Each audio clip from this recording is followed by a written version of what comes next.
Okay, as mentioned, my name is Mäkilä and I'm from University of Turku from Finland, so the eastern neighbor of Sweden. And I'm here with Lauri Viinikkala. Our roles are that I'm kind of technology expert. I have software engineering background, and Lauri is from history department. So I will tell you a little bit about our project. But let's start with the interactive part. So how many of you don't know what augmented reality is? So everyone knows. No, you guys can ask. But briefly, this is not rocket science. We have this real reality that you can all perceive. And then we have virtual reality, which is basically computer-generated worlds. And then we have something in between. So we can combine, for example, live video with computer-generated content. Augmented reality can be coarsely divided into two categories. One is to augment the reality with information, textual and images and so on. And the other one is to kind of enhance the reality by bringing 3D objects and stuff like that to the for example, video feed. And well, you can use all kinds of devices. I have this kind of virtual reality goggles here, and then nowadays people have iPads, smartphones. You can basically do augmented reality with these kinds of devices. So that's what we are going to bring to the historical context. So our Futuristic history project basically tries to analyze the use of augmented reality in the context of historical museums and other historical sites. And as we are this kind of a national strategic a little bit hard to pronounce, strategic research project funded by our own beloved funding agency of technology and innovation. Our main goal for the project is to form some kind of research roadmap for the following years regarding this topic. But we are doing this work through actual cases and implementations, which I'm going to briefly present you next. Our project started in the beginning of this year, and it will last one more year, so we are in approximately halfway through. And as you probably already guessed, this is multidisciplinary project with experts from history and technology, 3D graphics. We have also people from museums involved, and so on. But let's go through the cases. We shamelessly kind of utilize the rich history and historical sites around the Turku area, which is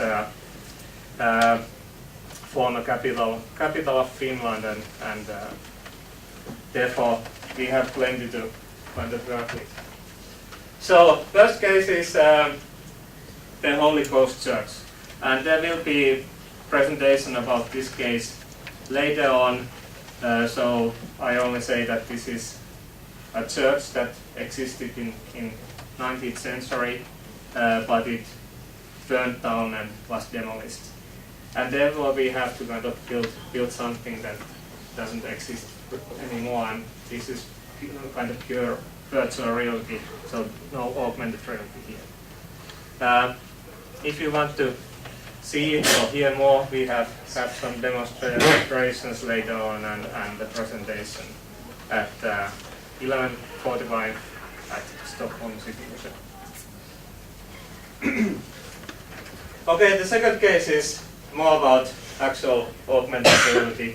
So we have this Luostarimäki Handicrafts Museum in Turku, which I really like. It's basically a city block from 19th century that is basically intact. So it's something that we cannot find anywhere else in Finland, and probably it's pretty rare anywhere else in Europe. In this case, we try to use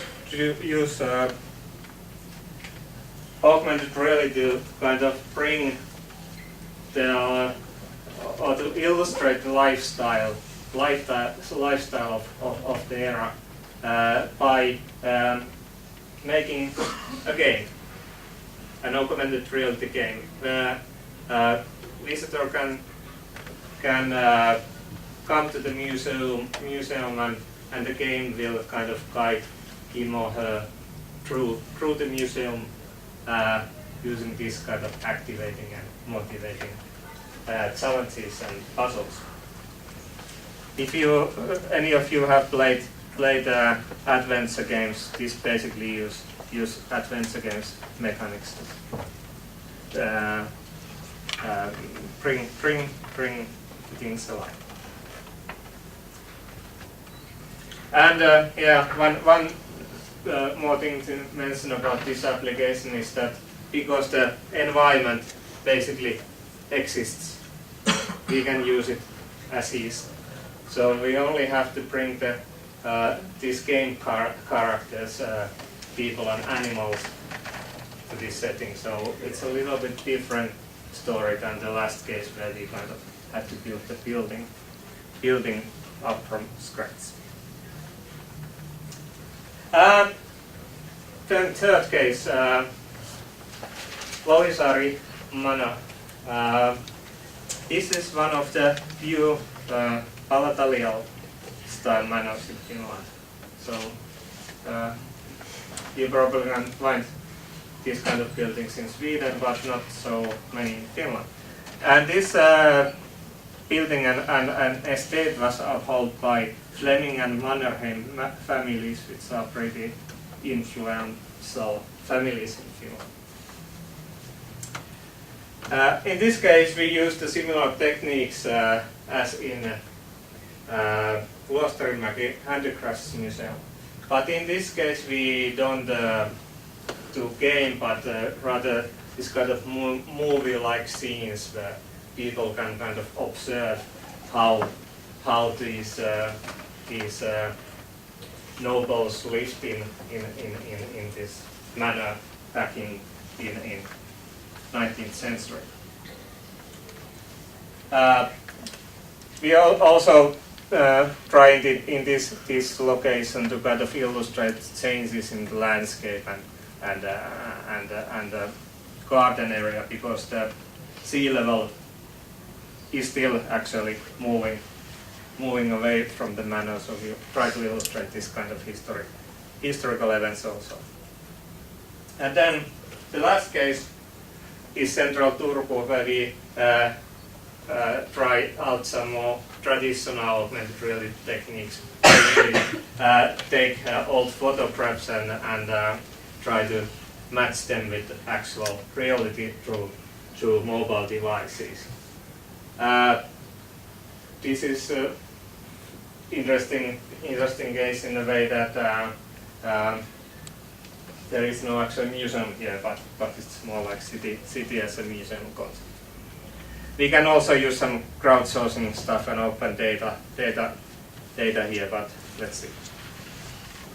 Okay, I have half a minute time, so this challenges have to be go through them very quickly. So these are kind of application level challenges. You have to make sure that your application kind of is up to the standard of nowadays applications. People play games and browse web, and they are kind of accustomed to a certain level of quality.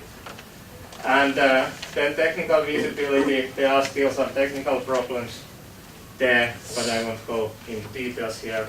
Usability, most of the people use these kind of applications first and they must be extremely easy to use.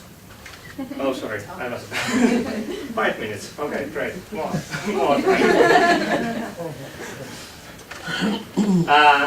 Delivery model.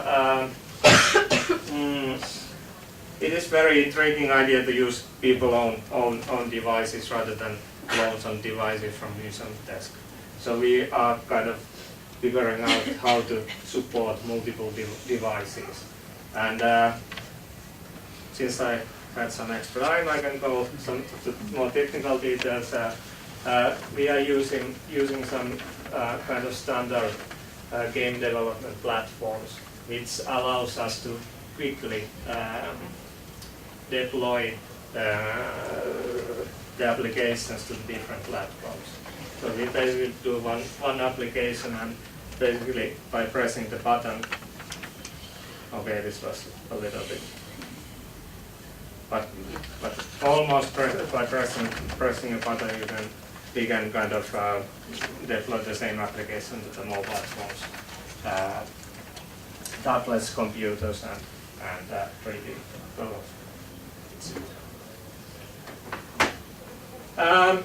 Then the two last challenges, content production process and profitability and business models, they kind of link together, kind of two sides of the same coin. So content production process, the question is how to keep the bill as small as possible. Most of the sites and museums are small, so that means that we don't have so much money to use. Even the large museums, if I have understood correctly, are kind of struggling with the funding. So think about the small ones. So, and you basically, when we are talking about augmented reality solutions, you have to do the same solution. You have to do a solution to specific locations. You have to do it again and again. You cannot reuse the same solution in different locations. And then the profitability and business models is we are kind of figuring out how to pay that small bill. It still has to be paid. So that's one key question. Now when I see read the list, I see that this is really application level challenges, as I mentioned. Of course, there are still big questions outside this list. For example, how to combine these applications to the museum experience. How to include the applications to the kind of whole museum experience, and I think that's something that you have to think about as museology experts. Okay, I think it's not a bad thing to follow some opinions. So thank you. If you have any questions, and especially if you want to try out the first case application, please contact me because I have to bring all the devices here. So. Are you going to set a demonstration? We haven't officially booked a demonstration booth, but I think we can arrange something. So, thank you.